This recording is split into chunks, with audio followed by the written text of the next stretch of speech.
तक हमने सीख लिया कि दो स्क्वायर रूट को किस तरह से मल्टीप्लाई किया जाता है। तो लास्ट एग्जांपल को देखते हुए मैं एक और छोटा सा एग्जांपल ले लेता हूँ ताकि और भी चीज़ें आपको क्लियर हो जाए, ठीक है ना, ताकि मुझे भी कॉन्फिडेंस आ जाए कि हाँ आपको वो चीज़ें अच्छे से क्लियर हो गई। अगर यहाँ पर √-3 और √-4 लिखा है तो इसका डायरेक्टली जो रिजल्ट आएगा वो कितना आएगा, आपको क्या करना पड़ेगा, यहाँ पर लिखना पड़ेगा इस तरह से i² और √12, ठीक है ना। आप सभी ये चीज़ समझ गए होंगे कि इसको i² √12 कैसे लिखा मैंने, ठीक है ना। √-1 √3 √-1 √4 और √3 और √4 को मल्टीप्लाई करके √12 लिख दिया और i को मल्टीप्लाई करके i² लिख दिया और i² की वैल्यू होती है -1, तो √12 का नेगेटिव, ये मेरा इसका आंसर आ गया। देखिए जैसे जैसे धीरे धीरे हम आगे बढ़ रहे हैं तो हमें क्या क्या दिक्कतें फेस करने मतलब पड़ेगी मैथ्स में, वो मैं आपको पहले ही बता दे रहा हूँ। अब एक और दिक्कत फेस करनी पड़ती है, एक नाम आता है एक ऑर्डर्ड पेयर करके, एक ऑर्डर्ड पेयर और ट्रिपलेट करके नाम आता है, उसको समझ लेना ज़रूरी है। अगर मुझसे ऑर्डर्ड पेयर सॉल्यूशन पूछे जाते हैं तो ऑर्डर्ड पेयर सॉल्यूशन क्या होता है, ठीक है ना। तो कभी कभी स्टूडेंट उसके बारे में नहीं पढ़ता और डायरेक्ट एग्जाम में बैठता है और एग्जाम में बैठने के बाद वो देखता है यार ऑर्डर्ड पेयर सॉल्यूशन मांगा गया है, तो ऑर्डर्ड पेयर होते क्या है। तो ऑर्डर्ड पेयर मुझे समझ में आ जाने चाहिए। वैसे तो ये सेट्स में रिलेशन में पढ़ाया जाता है, ठीक है ना, रिलेशन में बताया जाता है ऑर्डर पेयर के बारे में, लेकिन स्टूडेंट कभी कभी वहाँ पर भी ध्यान नहीं देते हैं, तो यहाँ पर आप अच्छे से ध्यान में दे दें।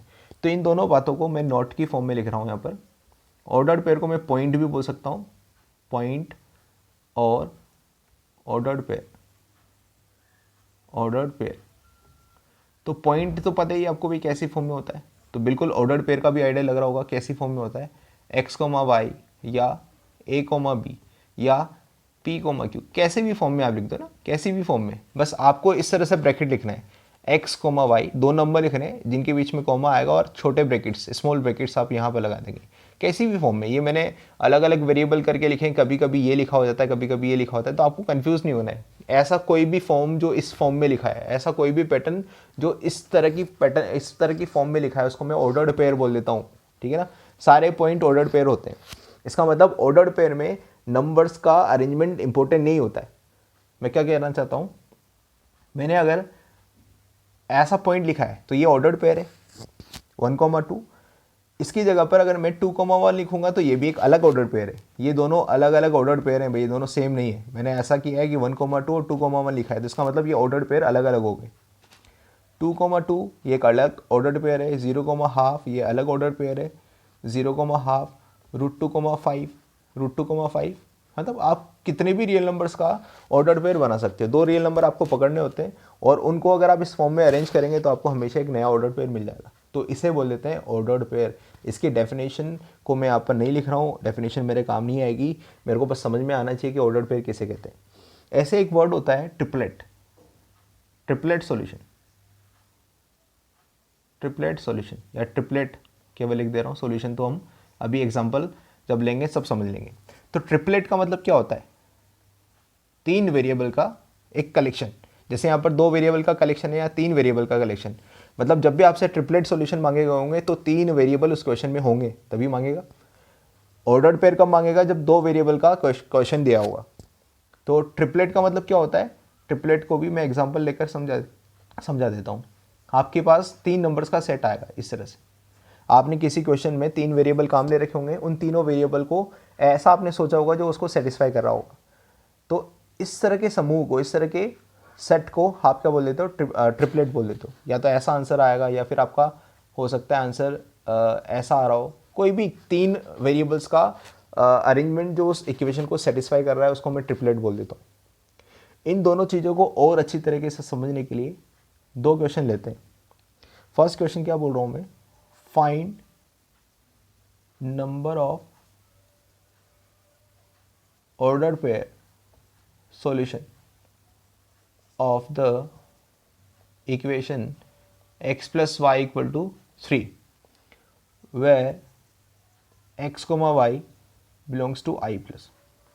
Find number of ordered pair solution of the equation x plus y equal to 3 where x and y belongs to क्या है, I plus है। देखिए यहाँ क्या मांग रहा है, number of order pair solution. तो ऑर्डर पेयर की फॉर्म में चाहिए, मतलब उसके पास उसने दो पेयर हमें दो वेरिएबल दे रखे हैं, मतलब इन दोनों के हमें इस तरह के अरेंजमेंट चाहिए। लेकिन वो पूछ रहा है कितने ऑर्डर पेयर हैं। मतलब अगर आपको सपोज करिए इस इक्वेशन के आंसर ये 3 ऑर्डर पेयर आप बता देते हो, 3 सेट इसको सेटिस्फाई कर रहे हैं, तो आपके आंसर में क्या आएगा, केवल 3 आएगा। ये तीनों आपको डिस्प्ले करके नहीं लिखने, वहाँ पर लिखना पड़ेगा कि there are 3 order pair which satisfied this equation.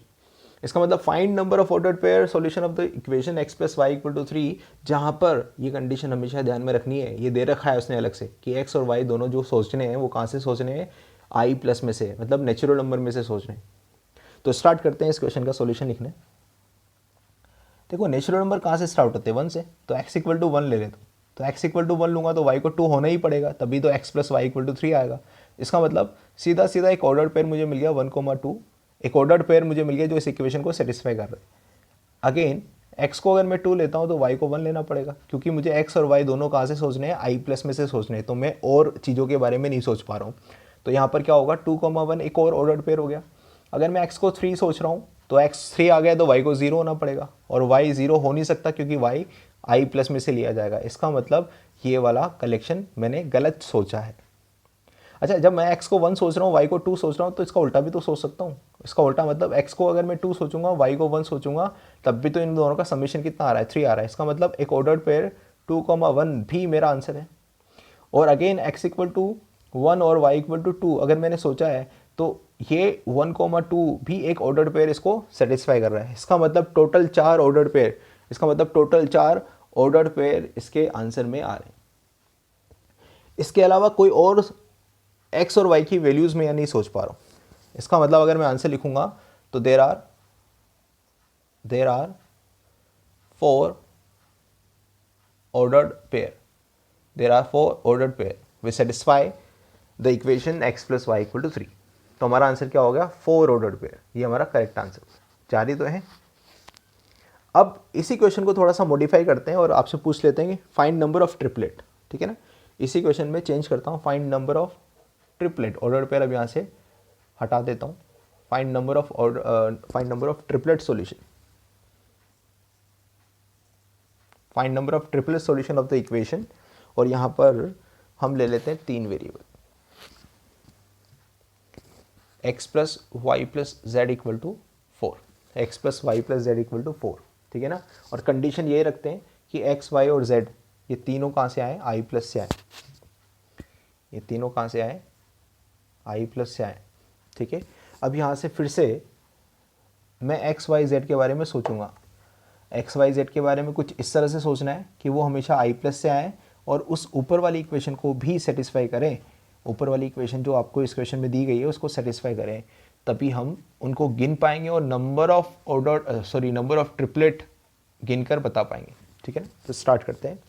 X को मैं मान लेता हूँ 1, एक्स को मैंने 1 माना, वाई को 1 माना, तो जेड को बाई डिफ़ॉल्ट क्या होना पड़ेगा, 2 होना पड़ेगा। तो एक ट्रिपलेट आ गया 1,1,2। एक्स को मैंने बोला 1, y को मैंने 2 बोल दिया, तो z को क्या होना पड़ेगा, 1 होना पड़ेगा। इसका मतलब 1,2,1 एक और ट्रिपलेट हो गया। अब अगर x को 1 बोलूँगा, y को 1 बोलूँगा तो z को 2 बोल चुका हूँ, x को 1 बोलूँगा, y को 2 बोलूँगा तो z को 1 बोल चुका हूँ। अब यहाँ पर अगर मैं x को 1 बोल देता हूँ और y को 3 बोल देता हूँ तो z को 0 बोलना पड़ेगा। तो ये वाला रिलेशन चलेगा नहीं, क्योंकि इन दोनों का समीशन तो कितना आ गया, 4 आ चुका है। तो z 0 हो नहीं सकता क्योंकि z किससे बिलोंग करता है, i प्लस से बिलोंग करता है, ठीक है ना। अब यहाँ पर मैं क्या कर देता हूँ, x को 2 ले लेता हूँ भाई। तो x को 2 लेने पर y1 और z1 लेना पड़ेगा। हाँ बिल्कुल सही बात है, ये चल जाएगा। तो 2,1,1 एक और हमारे पास सोल्यूशन आ जाएगा।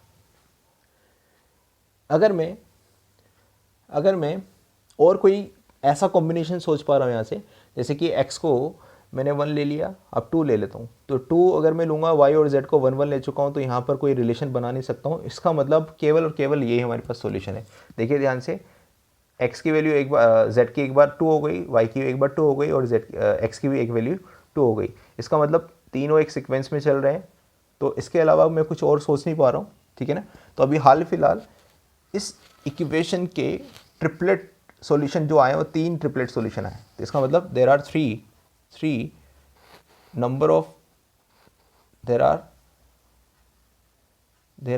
3 solution. There are 3. धन्यवाद दोस्तों, आशा करते हैं कि आपको हमारा वीडियो अच्छा लगा होगा। इसी तरह आपका प्यार बना रहे तो दोस्तों हमारे चैनल को लाइक और सब्सक्राइब करना ना भूलें। हमारे नए वीडियोस को नोटिफिकेशन प्राप्त करने के लिए बेल आइकन पर क्लिक ज़रूर करें। हो सके तो अपने दोस्तों में भी इसको शेयर करें। Thank you for watching.